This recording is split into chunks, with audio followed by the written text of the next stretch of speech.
એક મહત્વના સમાચાર મળી રહ્યા છે। દિલ્હી બાદ બોમ્બે હાઈકોર્ટને પણ મળી છે ધમકી।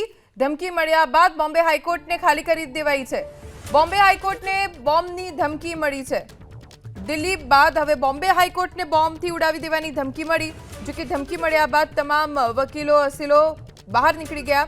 બોમ્બે હાઈકોર્ટને બોમ્બની ધમકી મળતા હાઈકોર્ટને ખાલી કરાવવાની કામગીરી શરૂ કરવામાં આવી છે। સાથે જ હવે તપાસ પણ થઈ રહી છે। બોમ્બ સ્ક્વોડની પણ મદદ લેવાઈ રહી છે। ડોગ સ્ક્વોડની પણ મદદ લેવાઈ રહી છે। અગાઉ દિલ્હી હાઈકોર્ટને પણ ધમકી મળી, હવે બોમ્બે હાઈકોર્ટને ધમકી મળી છે બોમ્બથી ઉડાવી દેવાની। જો કે ઈમેલ થકી દિલ્હી હાઈકોર્ટને મળી હતી બોમ્બથી ઉડાવવાની ધમકી, એવી જ રીતે બોમ્બે હાઈકોર્ટને પણ બોમ્બથી ઉડાવી દેવાની ધમકી ઈમેલથી મળી છે। એક મહત્વના સમાચાર મળી રહ્યા છે। દિલ્હી બાદ બોમ્બે હાઈકોર્ટને પણ મળી છે ધમકી।